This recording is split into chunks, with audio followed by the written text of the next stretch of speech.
ఈరోజు Microsoft company మీద Iran దాడి చేసింది. మిసైల్ ఒకటి ఆ బిల్డింగ్ మీద పడి దాన్ని ధ్వంసం చేసింది. ఇది బీర్ షాబి అనే ఒక ప్రాంతం. నిన్న మనం చూసాము సొరాకో హాస్పిటల్ కూడా ఈ బీర్ షాబి పట్టణంలోనే ఉంటది.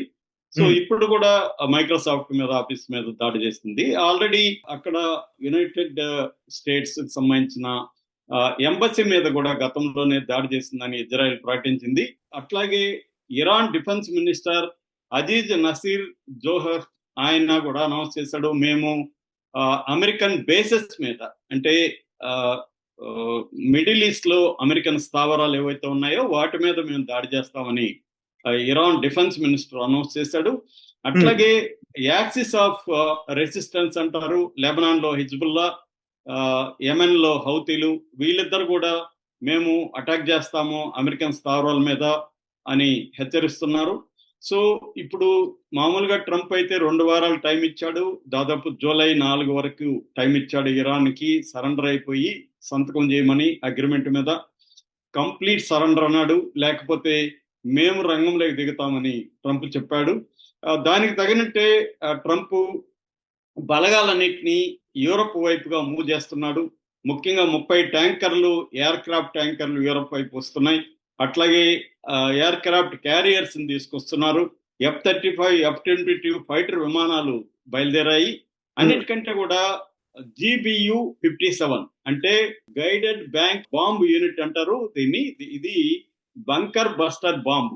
అంటే ఇప్పటి వరకు ఇరాన్ లో ఉండే ఫార్దో అనే ఒక న్యూక్లియర్ సైట్ ని ఇజ్రాయెల్ కొట్టలేకపోతుంది. ఎందుకంటే ఆ ఫార్దో అనే న్యూక్లియర్ సైటు, అందులో న్యూక్లియర్ సైట్ అంటే న్యూక్లియర్ బాంబ్ ఉందా లేదా తెలియదు, కానీ యురేనియం నిల్వలు అయితే అక్కడ ఎక్కువగా ఉన్నాయని చెప్తున్నారు. యురేనియం 60% కంటే ఎక్కువ ప్యూరిటీ ఉంటే దాన్ని న్యూక్లియర్ వెపన్ గ్రేడ్ యురేనియం అని పిలుస్తారు.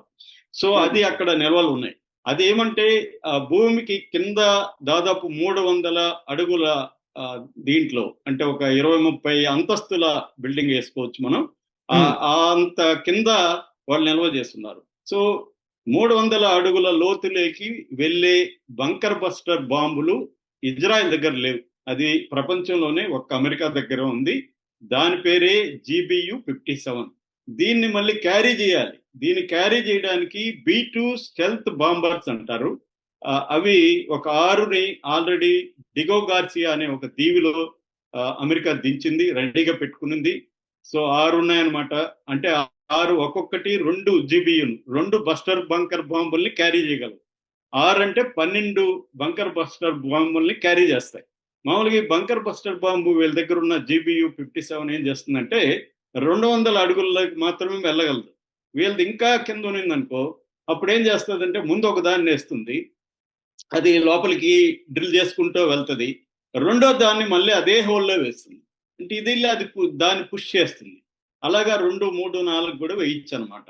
సో ఒకే హుహు. దాంట్లో ఒకే రంధ్రంలో అలా వేయచ్చు. ఈ GBU బాంబు 13,600 కిలో వెయిట్ ఉంటుంది అనమాట. అంత బరువుని క్యారీ చేసుకుని పోయే విమానం కూడా తయారు చేసి పెట్టారు.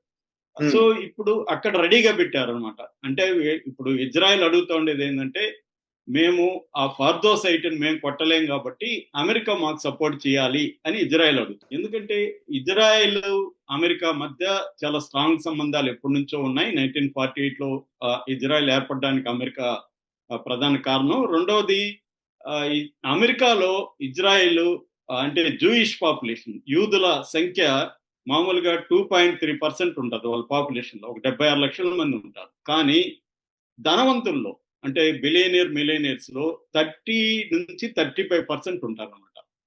మనకి ఫేస్బుక్ కానీ, గూగుల్ కానీ, డెల్ కానీ, ఒరాకల్ కానీ, బాస్కిన్స్ కానీ, ఇవన్నీ అమెరికన్లో ఉండే జ్యూస్ కంపెనీస్ అనమాట.